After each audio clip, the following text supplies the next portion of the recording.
In all the world around me I see his loving care.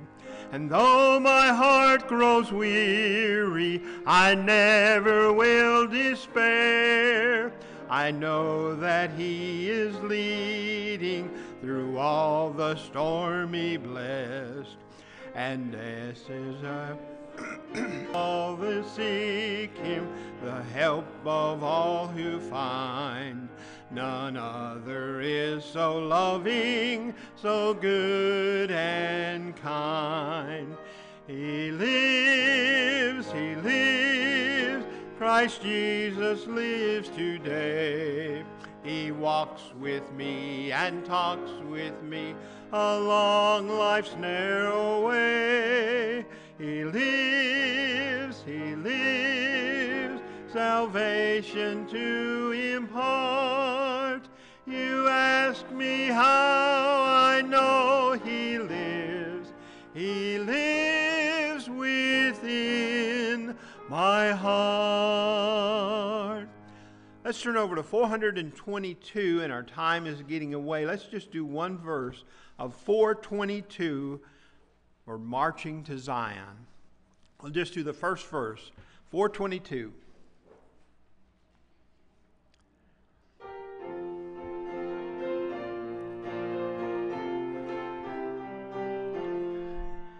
Come we that love the Lord, and let our joy be known. Join in a song of sweet accord. Join in a song of sweet accord. And thus surround the throne. And thus surround the throne. We're marching to Zion. Beautiful, beautiful Zion. We're marching upward to Zion, that beautiful city of God. All right, let's begin our Sabbath school. And we thank you for singing. You sounded very, very good this morning.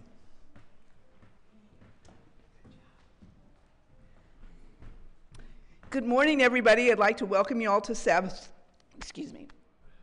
Good morning. I'd like to welcome everybody to Sabbath school this morning. We're glad to see you all here and want to welcome any visitors who might be here. Just real happy to have you here. Especially happy today. We have a special guest with us today who's going to talk to us a little bit. Jonathan Gardner his sister's been a member of this church in the past, Lindsay, and Jonathan is getting ready to move on. He was graduated from Southern, and he received a master's in archaeology from Wheaton a couple years ago, and now he's moving on to work on his PhD at Trinity in the Chicago area. So unfortunately, we're going to lose him from this area. But he's going to tell us a little bit about something related to his archaeological field today, and so we're just really happy to have him here this morning to be able to share with us.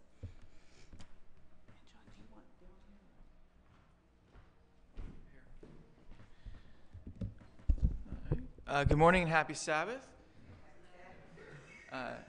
As Kathy said, my name is John Gardner. I have a master's in archaeology and biblical studies from Wheaton College. What Kathy didn't mention, she's my aunt. So today I'm going to be talking a little bit about archaeology and how it relates to the Bible. I know some of you here, I know Scott, I believe you've been on digs before. So for some of you, this might be a little bit of a review. But just to kind of start off with, what is archaeology? What do we do as archaeologists? The fundamental definition of archaeology is that it is a study of human history and human past through the things we leave behind, through our material culture. Just to clarify, this is not paleontology. I know nothing of dinosaurs. I know nothing of fossils or their bones. I focus solely on human remains, human culture that's left behind, specifically that in the land of Israel, Jordan, Egypt, Lebanon, and Syria, all the way up to Iraq and Iran in the Middle East, with modern Middle East and the ancient Near East. So in archaeology, what we do is we emphasize on trends and developments of human culture. We don't really focus on specific events, mainly because specific events are very hard to leave traces behind. Rather, we focus on how cultures develop, how people develop over time, and the ways people lived, what daily life was like more so than a specific event. How archaeology relates to the Bible. Archaeology is not a very good tool for apologetics, for defending the Bible. Sometimes it can be. Sometimes we find certain artifacts that help support the Bible. And then there are times we find things or don't find things that question the Bible's accuracy. And so with archaeology, in terms of defending the accuracy and the historicity of the Bible, it's a little bit hit and miss. However, what archaeology is great for is understanding the world of the Bible. Something we have to remember is that there is very much a human element to the scriptures. They were written by men and women, possibly, who lived thousands of years ago in a real place, in a real time, in a real specific context. And when people like Isaiah or Moses or David wrote what became the scriptures, they weren't thinking about us. They weren't writing it for us. The Bible is fundamentally not written for you and I. Doesn't mean it's not useful for us. Of course it is. But it was written in a specific time, in a specific place, with a specific purpose. When Isaiah wrote his book, or his oracles, he was writing to the people of Judah in the late 8th, early 7th century, in the shadow of Assyria. And so, to understand the meaning of the Bible, to give the Bible its proper respect as the Word of God, we must let it be the determiner of its own meaning, rather than imposing our own meaning on the Scriptures. And the best way to do that is to understand that when God inspired these men and women to write the Bible, he inspired them to write to specific people in specific circumstances. And so to understand the meaning, we need to understand the context in which the Bible was written. And that's where archaeology is so important, is because it helps us understand the context. It's a way of, I like to say that archaeology is the closest thing we have to time travel. And it's the best way we have to get ourselves in the sandals of the people who first read and wrote and heard the scriptures. And that way, that helps us best understand what God was trying to communicate then, so we can understand what he's trying to communicate to us today. And so archaeology's real power when it comes to the Bible is illumination and contextualization, rather than as a way of defending the accuracy of the Bible. I'm going to give you 3 examples today of how that works. All right, so we have here 3 sculptures. How many different pharaohs are pictured here? They all look the same, don't they? There's actually 3 different pharaohs. On the right, on the left, let's get back here. On the left, we have Ramses II, Thutmose III, and Tutankhamun. These are all 3 pharaohs of the New Kingdom. However, they lived about 200 years apart from each other. Thutmose III was in the 1400s, possibly the pharaohs of the Exodus. Tutankhamun reigned at the end of the 1300s BC, and Ramses II, middle of the 1300s BC, and Ramses II was in the early middle part of the 1200s BC. Yet they all look the same. Why is this? In ancient art, and we're going to see this again here, where we have, these are Assyrian or Mesopotamian kings. Again, they all kind of look the same. The top here you have Sargon the Great of Akkad, who reigned mid-2000s BC. I believe this is Sargon II, who reigned 720 BC or so is when he died. And that's Esarhaddon, another Assyrian king, 600s. Again, they all look the same. And we can go one more further. This is Tiglath-Pileser, and this is Sargon and Sennacherib. All Assyrian kings, or except the first one, all have the exact same appearance. Same thing with the Egyptian kings. Why is this? This is because in ancient art, you depicted somebody not as they were, but you stylized them. You used certain elements to communicate certain messages. So when you have these images of these kings, with the Egyptians, they're all youthful looking. They all have the goatee. They all have the same features because they're communicating an image of representation. Now remember, the Egyptian kings were all the reincarnation of Horus, the son of Ra. And so they are supposed to all look more or less the same, because they're the same being, more or less.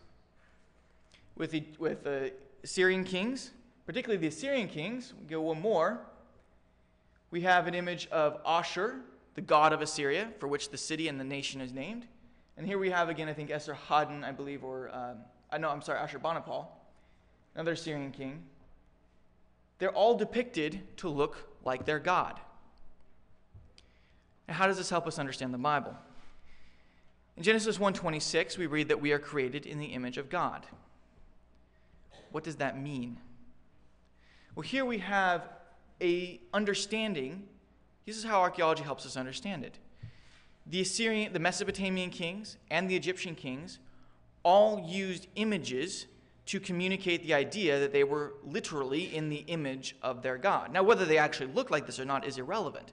The point is, they were, quote unquote, the image of God on earth. In other words, they were the representation, they were the manifestation of their deity on earth. We go further and we understand what a king's image would mean. Kings, when they conquered a region, would set up what's called a stela. Basically this, it's a rock. They can be anywhere from this high to, I think the Hammurabi stela is about this high. And when a king placed his image in an area, he was demonstrating that he belonged there. He was ruler and sovereign over that area. Now again, whether or not the local people believed this or not was somewhat irrelevant. The king believed that, and he would enforce that with his armies. We look at idols from the ancient world. We have Baal on the left and the El, calf god, up on the upper right. An idol or image, and the Hebrew word is in Genesis 1:26 is basically the same word for an idol or an image. Wasn't the deity itself. If you went to the ancient world and asked to see their god, they would probably laugh at you and say that their god didn't live there necessarily, or that the idol, it wasn't the god itself. Rather, the idol was a vehicle for the god to manifest his presence or her presence in that particular location. It contained the essence of the god. It wasn't the god itself, but it contained the essence of the god. And there's a very, very complicated rituals that were involved in going into making the idol ready for the god to inhabit. There's one particular ritual from, I believe, Syria, called the mouth-washing ritual. And it was a very complicated process of basically brushing the idol's teeth. And it was what you would do to make sure the idol was ready to inhabit the god's presence. So again, these are all ancient Near Eastern images and understandings of what being created or something being in the image of God was. It was the representation, it was the authority and essence of the deity represented in a particular location. And so when we are created in the image of God, we are supposed to represent God.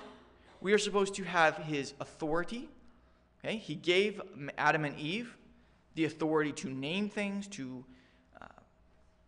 have sovereign dominion over the earth under him.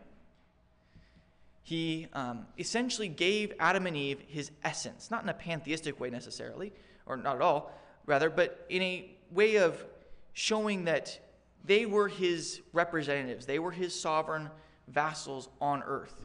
And that's what it means for us to be created in the image of God.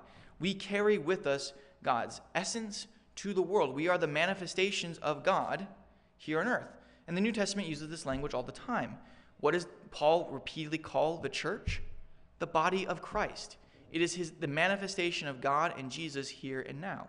And that's what it means for you and I to be created in the image of God. It carries with it a tremendous amount of responsibility, but it also carries with it a tremendous amount of respect, one that we need to extend to every human being who is also created in the image of God and carrying that essence with them. Another example is one particularly relevant to me, as this is something I have been working on and will be presenting later this year at the annual archaeological conferences, and this is feasting. Specifically in the story of 1 Samuel 20, where David tells Jonathan that he's going to skip the family new moon feast to go be with his family. Saul flips out, throws a spear at Jonathan, and David takes off. In my study of the story, I have noticed that the context of feasting is something that has been largely missed by commentators. Yet it is very important to understanding the story. So let me ask you this question. Who is the main character of the story of 1 Samuel 20? For those of you who remember it. Any guesses who the main character is? David? It is actually Jonathan. Jonathan is the main character. Now, we read the story and we think it's David. But when you understand the context of feasting, it's actually Jonathan. And feasting in the ancient world, even still today, is a very politically and socially charged event, especially when you consider religious aspects as well. And so when we look at the new moon feast specifically, we have here an image of a Syrian feast, and then here we have the image of the god Sin, who is a Mesopotamian deity of the moon.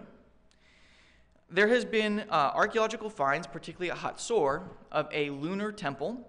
It was a temple to the dead. Many ancient cultures around, particularly Canaanite cultures, would have religious festivals, religious services for the dead, in which they would feast with the dead. They would basically go to their relative's grave and have a meal. Similar, but not quite to the All Souls Day in Hispanic cultures. At this particular temple in Hatzor, they found a great deal of iconography or images portraying the god Sin and lunar emblems. And when we read ancient texts, what we find is that there's a strong correlation between the cult of the dead and the new moon. And so feasting to the dead would often happen around the time of the new moon. Now, this is not necessarily what was happening in Israel. However, the dead that you feast with were always relatives. They were ancestors of yours. And so there's a strong cultural connection between the new moon and family, particularly ancient family, your history, your genealogy. Furthermore, in ancient Israelite homes, this is an example of a typical four-room house. In some 70% of ancient Israelite homes that have been dug up, they have found that there's almost always a specific room or specific items that were used for cultic rituals or religious festivals, things that would be used on the Sabbath or the monthly new moon feast. Again, this was a feast that happened inside a family's home. It is a very family-centric festival. And when we look at 1 Samuel 20, what we see that the people who are invited or listed as being invited to Saul's new moon feast are obviously Saul, Jonathan, his eldest son, David, his son-in-law, and Abner, his cousin. It's all family. So to take part in someone's new moon feast was to be part of their family. David, as part of Saul's family, was expected to be there. So when David said, "No, I'm not going," he was sending a very clear message. I'm not part of your family. I'm not part of your kingdom. It was basically a declaration of rebellion. How does this make Jonathan the main character? Jonathan is now caught in the middle of this. In this whole story, Jonathan starts off by trying to convince David that everything's okay. That he can come back, he can be with Saul, and everything will go back to the way it was. David doesn't believe so. David knows that he and Saul have reached a point of no return. And David is going to break with Saul on his own terms before Saul kills him. And so when David tasks Jonathan with telling Saul that he's not coming to the feast, David is putting Jonathan in a very, very precarious position. Because either Jonathan acknowledges David's rebellion, either way Jonathan has to acknowledge it. Either Jonathan will have to side with David, saying that, you know what, it's okay, he's the next king anyway, or Jonathan will have to side with Saul. There's no middle ground for Jonathan anymore. He has to pick a side. And that's what David was doing, is David was forcing Jonathan to pick a side, either me or your father. And in the end, Jonathan chose David. That's how understanding the cultural context changes how we understand the story. And the third example is basically about certainly the first 40 chapters of the book of Isaiah. In the book of Isaiah, much of the book, but particularly the first 40 chapters or so, is focused on these series of prophecies and oracles against the various nations around Judah. You have prophecies against the Philistines, against Tyre, against Sidon, against the Ammonites, the Edomites, so on and so forth. When we read this, particularly when we read in context of Kings and Chronicles, we get the idea that these are prophecies against Israel's enemies, or Judah's enemies. However, in this context, they're actually prophecies against Judah's allies. The whole book of Isaiah leads up to chapters 36 through 39, which is the story of the Sennacherib's invasion of 701 BC. Sennacherib, an Assyrian king, comes through and lays waste to pretty much the entire Near East. When we read Sennacherib's version of the event, and this is one of the amazing parts of ancient Near Eastern history and archaeology, is where we have actually both sides of the story. This is the Taylor Prism housed in the British Museum that records Sennacherib's campaign against Hezekiah and Judah. And when we read Sennacherib's version of the story, what we hear is that he attacked Babylon, Tyre, Sidon, Ammon, Edom, Philistia, and Egypt, and then finally took on Judah. These were all nations that had gotten together with Judah under Hezekiah as a coalition against the Assyrian Empire. And so when we understand that all of these nations listed that Isaiah prophesies against are not Judah's enemies, but their allies, and that Isaiah is telling King Hezekiah, don't trust them, don't rely on them, it changes how we understand the entire book. It changes how we read those prophecies. And it certainly changes how we view the story of 36 through 39, the conquest or Sennacherib's invasion. Another part that archaeology helps with us understanding this is understanding the devastation that invasion caused. In the Bible, we read of how God delivers Jerusalem, slaying 185,000 Assyrians in a single night. And it's very easy for us to get the image that this was a great triumph for Judah. It wasn't. They barely escaped disaster. And this is how archaeology helps us understand this. Outside of Jerusalem, there is a thick layer of ash, which you can kind of see right here. This is from the excavation at Lachish, where Southern has been digging for the last 5 years. There's a thick layer of ash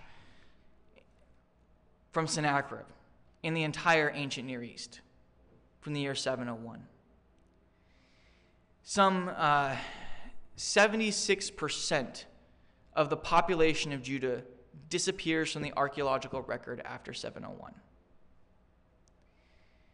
There's hundreds of towns that are leveled and destroyed, most of which never reappear. They're gone forever. Every single fortified city in Judah, Lachish being the most prominent one, is flattened. Judah survived, but this wasn't a triumph. They were destroyed. They were ruined. And it took them years to recover. Never really did, until perhaps Josiah. And so when we take the context of Judah aligning itself with all these other nations and the devastation Sennacherib unleashed, it changes how we understand that entire story. It's a story that is a warning of trust and who you put your faith in. Isaiah's point again and again and again in the book is don't rely on these pagan nations, rely on God alone. And if you don't, this is the result. And it wasn't until Sennacherib was knocking at Hezekiah's door that Hezekiah finally listened and trusted God and God alone, mainly because at that point there was no one else. These are just three examples of how archaeology can shape and inform our understanding of the biblical record. And so when you look to study the Bible, when you look to understand what the Bible really means, turn to archaeology. There are tons of resources available. There's obviously the internet. There are books. Southern, right here. You guys are definitely blessed to have Southern's Archaeological Museum right here that you can go visit and take a look at. And just understand that the context and the location of the Bible, The world around it shaped its meaning and shaped its understanding. Thank you.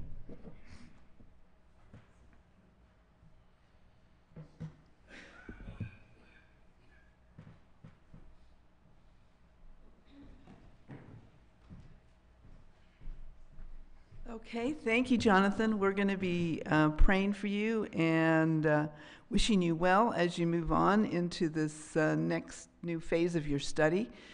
And it's time for us now to divide into Sabbath school classes. So the Sabbath school classes are listed on the screens, and if you're a visitor and you're not sure where to go, you can just follow somebody near you, or you can maybe even stay where you are, because there'll be a class in this part of the sanctuary as well. So I invite you to do that now.